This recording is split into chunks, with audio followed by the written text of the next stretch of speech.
Hi, everyone. Hi again. Ray Franz on page 669 of In Search of Christian Freedom. He's been musing upon the mania of the Watchtower for building projects, expansion.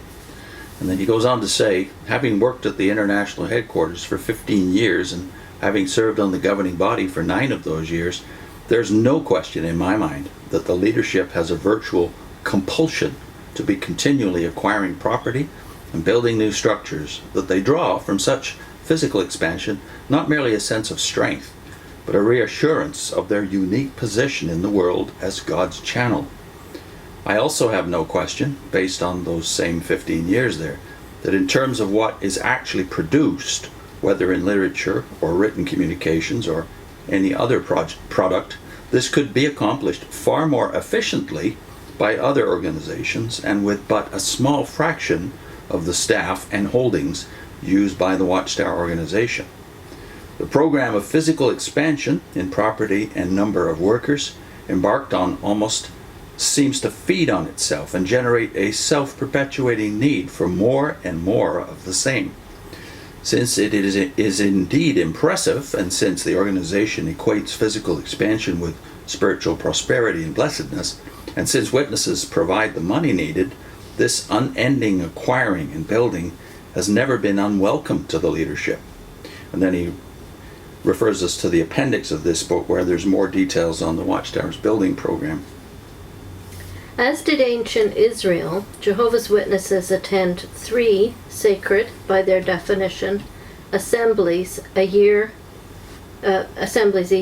where large crowds, at times numbering into the thousands, flock together. 3 times a week, they attend 5 separate meetings, the major ones of these held at their kingdom halls, and they are assured that constant, faithful attendance at these meetings is a major factor in having a good standing before God. Of all the offerings they can make to God, none is assigned greater value and greater emphasis than their taking to the people the message found in the organization's publications and inculcating this in their minds. To this, the expression sacred praise is almost exclusively applied. Sacrifice of praise? What did I say? Oh, sorry. Sacrifice of praise, it is. Praise. Okay, sacrifice of praise. Almost exclusively applied. Is almost exclusively applied. And great stress is laid on making regular weekly offerings of such sacrifice on their altar of service as a major, decisive factor affecting their standing with God.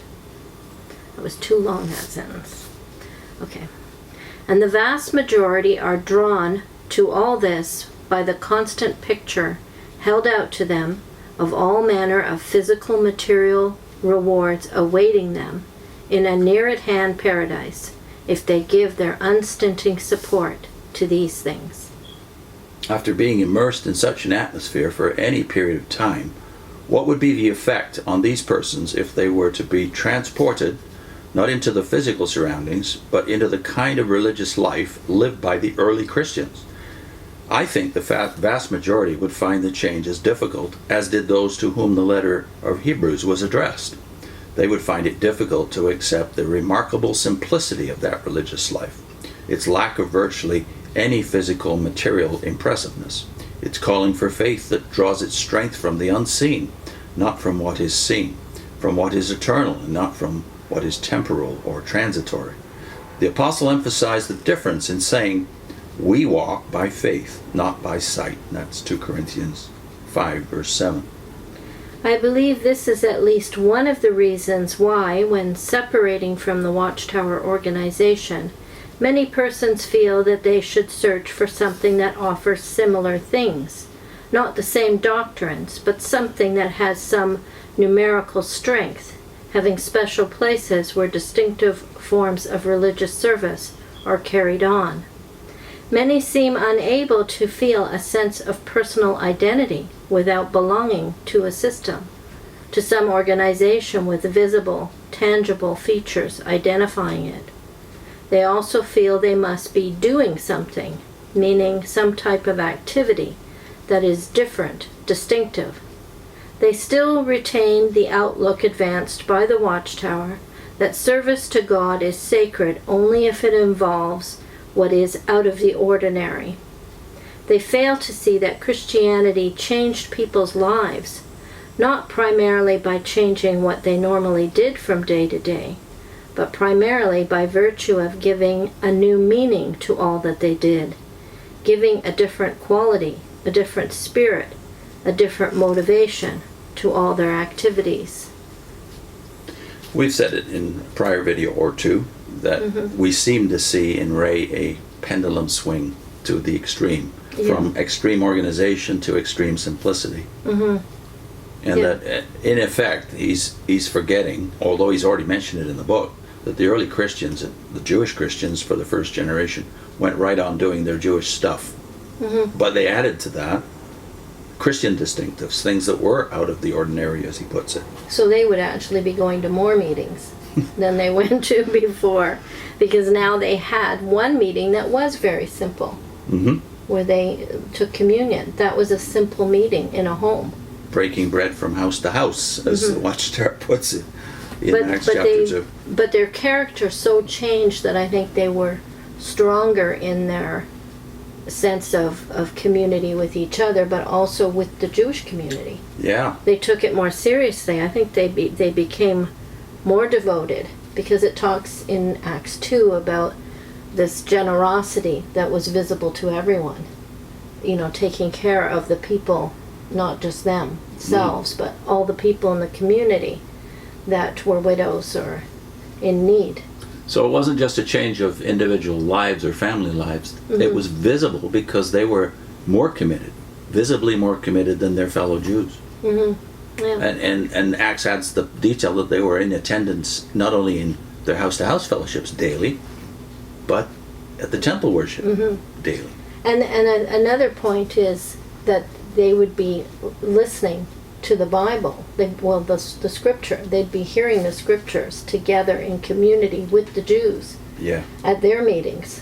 So if they abandon that, it would be much more difficult for them to... So even for the Gentile Christians, they saw their Jewish brethren going to the synagogue regularly, as Paul and Barnabas and Silas did later when they visited a new city. So I think what he's saying is more true of the Gentile Christians than it would have been of the Jewish. Yeah. So it's very true that you only heard scripture in community. You didn't read the scriptures yourself because very few could afford their own copies. So this simple meeting that they had in homes was not replacing all that they had before. It was an add-on. Yeah.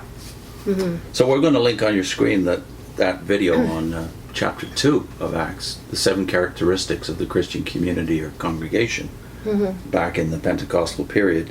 But also, if you look at the end of that, there's additional links. One to Michael Green and the house church movement, which is especially helped in Asia, where big Christian community is frowned upon, but house churches seem to be acceptable in parts of Asia, including China right now. Whereas also the Acts 3 video we shot, which is the follow-up to the 7 characteristics of Christian community. Where you see the apostles still worshiping with their fellow Jews. Yeah. And next time, Ray goes into the 1 indispensable essential. Okay.